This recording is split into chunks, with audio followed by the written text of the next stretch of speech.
राधे राधे, हरे कृष्णा दोस्तों। वैदिक पंचांग के अनुसार हर साल कार्तिक मास के शुक्ल पक्ष की दशमी तिथि के ठीक अगले दिन देवउठनी एकादशी मनाई जाती है। सभी एकादशियों में देवउठनी एकादशी का विशेष महत्व है, क्योंकि इसी दिन से अब तक 4 महीनों से रुके हुए सभी मांगलिक कार्य आरंभ हो जाते हैं। क्योंकि चातुर्मास की शुरुआत देवशयनी एकादशी से होती है और इसका समापन देवउठनी एकादशी पर होता है।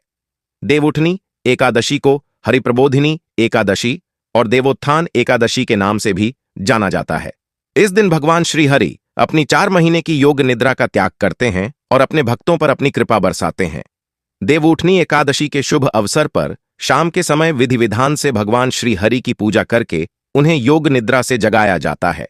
इस दौरान पूजा करते समय घंटे, शंख, घड़ियाल आदि बजाकर भगवान विष्णु को जगाने के साथ ही तुलसी माता का विवाह शालिग्राम भगवान जी के साथ किया जाता है। इस दिन तुलसी विवाह कराने से कन्या दान करने के बराबर पुण्य की प्राप्ति होती है। चलिए आपको बताते हैं साल 2024 में पवित्र देवउठनी एकादशी कब है, कब से कब तक एकादशी और द्वादशी तिथि रहेगी, व्रत पारण करने का यानी व्रत खोलने का शुभ मुहूर्त क्या रहेगा और तुलसी विवाह का समय कब से कब तक रहेगा। देवउठान एकादशी के दिन से ही भीष्म पंचक व्रत भी प्रारंभ हो जाते हैं, जिन्हें पंच भीखू के नाम से भी जाना जाता है, और पूरे 5 दिनों तक यह व्रत चलते हैं। जो भक्त पूरे कार्तिक मास में नियमों का पालन न कर पाए हो, व्रत नहीं रख पाए हो, वे इन अंतिम 5 दिनों में व्रत रख कर या कार्तिक स्नान करके पूरे महीने का पुण्य प्राप्त कर सकते हैं। इस बार तिथियों के घट बढ़ के कारण भीष्म पंचक व्रत कुछ कैलेंडर में 11 नवंबर से तो कुछ कैलेंडर में 12 नवंबर से शुरू होने की बात कही जा रही है। ऐसे में उदया तिथि के अनुसार तो 12 नवंबर से ही ये व्रत रखना ज्यादा सही रहेगा। इस बार कार्तिक शुक्ल एकादशी तिथि 11 नवंबर दिन सोमवार को शाम 6:47 से शुरू होगी और 12 नवंबर मंगलवार की शाम 4:05 पर समाप्त होगी। इस बार एकादशी के व्रत को लेकर कोई भी कंफ्यूजन नहीं है और इस बार केवल एक ही दिन यानी केवल 12 नवंबर मंगलवार को ही देवउठान एकादशी का व्रत रहेगा। द्वादशी तिथि प्रारंभ होगी 12 नवंबर मंगलवार की शाम 4:06 से और समाप्त होगी 13 नवंबर बुधवार की दोपहर 1:01 पर। द्वादशी तिथि लगते ही हरिवासर भी शुरू हो जाता है। हरिवासर के समय भजन कीर्तन करने, भगवान की कथाओं और लीलाओं का श्रवण करने से श्री हरि अत्यंत प्रसन्न होते हैं। भूल कर भी हरिवासर के समय व्रत नहीं खोला जाता है। अब जानिए मंगलवार के दिन रहने वाले मुहूर्तों के बारे में। 12 नवंबर मंगलवार को ब्रह्म मुहूर्त सुबह 5:06 से 5:54 तक रहेगा। अभिजीत मुहूर्त सुबह 11:49 से 12:32 तक रहेगा। एकादशी की पूजा करने का सुबह का मुहूर्त रहेगा सुबह 5:20 से 6:42 तक। शाम की पूजा का शुभ मुहूर्त शाम 5:29 से 6:48 तक रहेगा। राहु काल, जो कि अशुभ मुहूर्तों में गिना जाता है, दोपहर 3 बजे से शाम 4:30 बजे तक रहेगा। 13 नवंबर बुधवार को यानी एकादशी व्रत पारण के दिन सूर्योदय सुबह 6:43 पर और सूर्यास्त होगा शाम 5:38 पर। ब्रह्म मुहूर्त सुबह 5:07 से 5:55 तक रहेगा। इस दिन सिद्ध योग बन रहा है, जो कि दोपहर 3:26 से शुरू होगा और फिर सारा दिन रहेगा। राहु काल दोपहर 12 बजे से 1:30 बजे तक रहने वाला है। हरिवासर का समय 12 नवंबर मंगलवार को रात 9:30 बजे तक समाप्त हो जाएगा।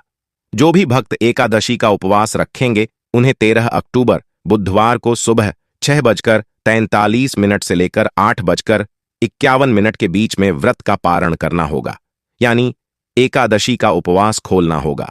अब जानिए तुलसी विवाह के शुभ मुहूर्त के बारे में। तो इस बार तुलसी विवाह 12 नवंबर मंगलवार के दिन किया जाएगा और विवाह का शुभ मुहूर्त रहेगा शाम 5:29 से लेकर 7:53 तक। देवउठनी एकादशी व्रत कथा के अनुसार एक राज्य में सभी लोग देवउठनी एकादशी का व्रत रखते थे। प्रजा तथा नौकर चाकरों से लेकर पशुओं तक को एकादशी के दिन अन्न नहीं दिया जाता था। एक दिन किसी दूसरे राज्य का एक व्यक्ति राजा के पास आकर बोला, महाराज कृपा करके मुझे नौकरी पर रख लें। तब राजा ने उसके सामने एक शर्त रखी कि ठीक है, रख लेते हैं, किंतु रोज तो तुम्हें खाने को सब कुछ मिलेगा, पर एकादशी को अन्न नहीं मिलेगा। उस व्यक्ति ने उस समय हां कर ली, पर एकादशी के दिन जब उसे फलाहार का सामान दिया गया तो वह राजा के सामने जाकर गिड़गिड़ाने लगा, महाराज, इससे मेरा पेट नहीं भरेगा, मैं भूखा ही मर जाऊंगा, मुझे अन्न दे दो। राजा ने उसे शर्त की बात याद दिलाई, पर वह अन्न छोड़ने को राजी नहीं हुआ। तब राजा ने उसे आटा, दाल, चावल आदि दिए। वह नित्य की तरह नदी पर पहुंचा और स्नान कर भोजन पकाने लगा। जब भोजन बन गया तो वह भगवान को बुलाने लगा, आओ भगवान, भोजन तैयार है। उसके बुलाने पर पीतांबर धारण किए भगवान चतुर्भुज रूप में आ पहुंचे और प्रेम से उसके साथ भोजन करने लगे। भोजन करके भगवान अंतर्धान हो गए और वह अपने काम पर चला गया। 15 दिन बाद अगली एकादशी को वह राजा से कहने लगा कि महाराज, मुझे दुगुना सामान दीजिए। उस दिन तो मैं भूखा ही रह गया। राजा ने कारण पूछा तो उसने बताया कि हमारे साथ भगवान भी खाते हैं, इसलिए हम दोनों के लिए यह सामान पूरा नहीं होता। यह सुनकर राजा को बड़ा आश्चर्य हुआ। वह बोला, मैं नहीं मान सकता कि भगवान तुम्हारे साथ खाते हैं। मैं तो इतना व्रत रखता हूं, पूजा करता हूं, पर भगवान ने मुझे कभी दर्शन नहीं दिए। राजा की बात सुनकर वह बोला, महाराज, यदि विश्वास न हो तो साथ चलकर देख लें। राजा एक पेड़ के पीछे छिपकर बैठ गया। उस व्यक्ति ने भोजन बनाया तथा भगवान को शाम तक पुकारता रहा, परंतु भगवान नहीं आए। अंत में उसने कहा, हे भगवान, यदि आप नहीं आए तो मैं नदी में कूदकर प्राण त्याग दूंगा।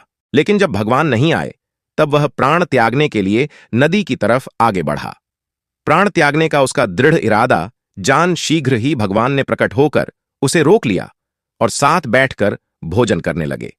खा पीकर वे उसे अपने विमान में बिठाकर अपने धाम ले गए।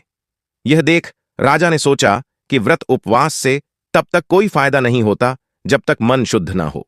इससे राजा को ज्ञान मिला। वह भी मन से व्रत उपवास करने लगा और अंत में स्वर्ग को प्राप्त हुआ। इस प्रकार एकादशी व्रत कथा का सार यह है कि भक्ति में कभी भी आडंबर नहीं होना चाहिए। अगर भक्ति सच्ची हो तो भगवान हर अभाव को भी स्वीकार कर लेते हैं। जैसे उस व्यक्ति के मन में भगवान के प्रति भक्ति थी, लेकिन वह कभी भूखा नहीं रह सकता था, लेकिन बिना भगवान को भोग लगाए वह कभी अन्न ग्रहण भी नहीं करता था, तो उसकी भक्ति से भगवान प्रसन्न हुए। इसी प्रकार भक्तों को अपनी शारीरिक क्षमता को ध्यान में रखते हुए ही व्रत का पालन करना चाहिए, तभी व्रत का पूर्ण फल प्राप्त होता है। व्रत के नियमों का पालन करने वाले सभी भक्तों को दशमी तिथि के दिन तुलसी के पत्ते तोड़कर तुलसी के पौधे में जल भी अर्पित करना चाहिए। फिर एकादशी के दिन विधि विधान से व्रत करके द्वादशी के दिन शुभ मुहूर्त में व्रत का पारण करना चाहिए। यह थी आज की वीडियो। जानकारी अच्छी लगी हो तो वीडियो को लाइक जरूर कीजिएगा, चैनल को सब्सक्राइब कीजिएगा और कमेंट में सच्ची श्रद्धा से जरूर लिख दीजिएगा, जय श्री हरि विष्णु। धन्यवाद।